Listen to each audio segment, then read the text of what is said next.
Okay, here's my John Mayer story. Ready? So I just finished writing my book, A Paper Orchestra. Hold for applause. Okay. So I needed a blurb for the back cover. Now, I don't know John Mayer, but I know that he happens to follow me on social media. So I asked my wife, I was like, hey, do you think I should reach out to John Mayer, ask him to write a blurb? And she's like, yeah, it's a good idea. I'm like, what do I say? What do I say? Just ask him to write a blurb. Okay, good. So I DM him. I slide right into his DMs, right? Just like this. Boop. Just like that. No different. Boop. Slide into his DMs. I say, I got a book. Would you mind writing a blurb? 5 minutes later, no exaggeration, he writes back, oh, I'd love to. He says, I just finished a concert. I'm on my way back to the hotel. Send me a copy and I'll read it when I get there. I'm like, oh my God, he's got to read it. Which story do I send him? Because it's a collection of true stories, short stories. So I got a bunch. Which one should I send him? Which one goes with my eyes? It's that kind of thing. I'm all panicked.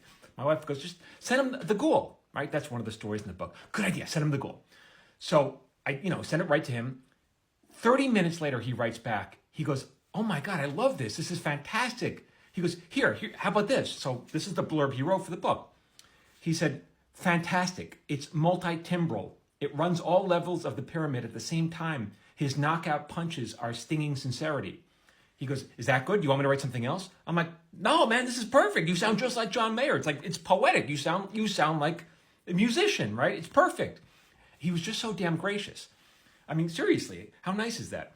And now we're DMing each other because I want to know, I'm just interested in how he makes art. Because, right, he's a musician, he's a songwriter, he's a performer, he's a guitar player, but what is he really? He's an artist. Those are just the tools, the ways he makes art. And I'm just curious, even though I'm not a musician. And I asked him a bunch of questions, and his answers were so thoughtful and so interesting.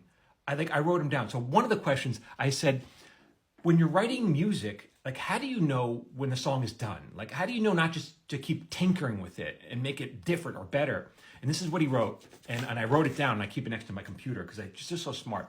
He says, it's as good as it was the time you felt best about it. And I'm like, yeah, that's so, that's how I feel when I'm writing stories. The time you felt best, then you're done. You don't need to tinker anymore. And then I asked him another question that I thought was fascinating. I said, because when you're writing songs, you're writing about moments, first love, first kiss, first breakup, death, whatever. But eventually you run out of moments to write songs about because you've already done those moments. You don't want to repeat yourself. So I was like, what do you do when you run out of moments?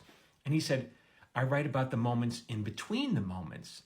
And guys, honestly, this blew me away because this is what my book is.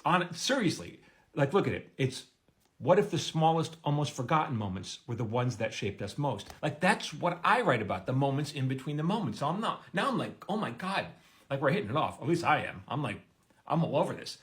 And he had so much great advice. And at one point I said to him, John, this is top shelf advice because it's simple, but I go, this is top shelf. He goes, yeah. The best advice is top shelf. It's simple. And so when you're creating art, first you start over here because you're new to it. So it's all simple. And then you try to make it more complicated because what else are you going to do?